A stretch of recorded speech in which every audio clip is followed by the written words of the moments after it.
This is Live Your Life, the ultimate guide on how you can follow your dreams and live the life you've always wanted.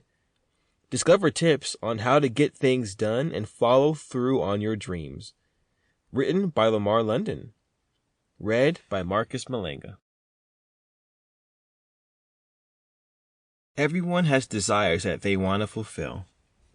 Most of the time, your desires change as you learn what you are truly interested in. But sometimes the desires you have as a child or a young adult are still on your mind years later. Either way, reaching your desires takes work and persistence, and you have to follow through even when you don't feel like it. This audiobook will help you to identify what your desires actually are and how you can set goals and make plans to achieve them. Having the desire to do or be something simply isn't enough. You have to have a plan, keep track of your progress, and make adjustments as you get new information.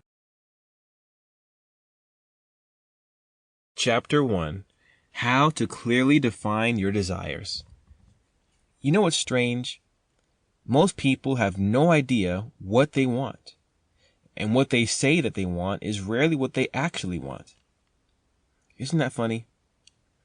Most people, if they were honest with themselves, and they actually sat down and took the time to look at what they desired, would find that what they say they want is actually just a fraction of a facet of what they actually want. And in some cases, it is the polar opposite of what they want. Let's talk girls for a second. You know how girls go around moaning about how they can't find a nice guy? Well, for most girls, a nice guy is the last thing they want. Nice guys will buy you things, make them breakfast in bed, and give them massages anytime they ask. That gets boring really fast, and what most girls really want is a guy who is confident and challenging, even if he isn't that nice at all. So if girls can't even be certain about what kind of mate they are looking for, how can we figure out what our real desires are, much less how to achieve them? It starts by doing one very simple thing first: discovering yourself. Chapter 2. Setting long-term goals you can achieve. In the last chapter, we redefined our examples to desires to look like the following. 1. To fall in love, get married, and have children. 2. To have a long career or job that you love doing. 3. To own your own home. These are perfectly fine for desires, but unfortunately, some of them are a little too vague to work as goals.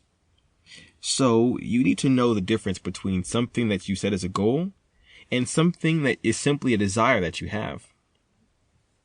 SMART.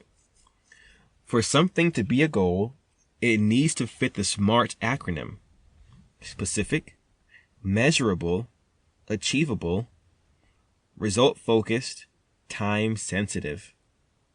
So, let's examine the acronym in detail and try to come up with some goals for our example desires. Obviously, your job is to do the same with the list of 3 to 5 desires that you made. Our first desire is to fall in love, get married, and have children.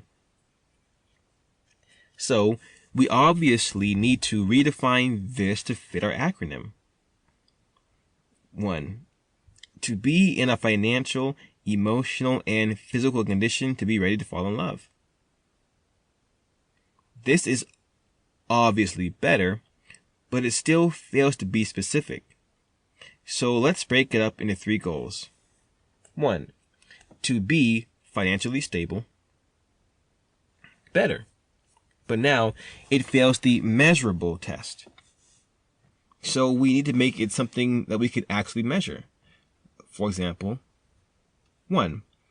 To be making $2,500 Sample complete. Ready to continue?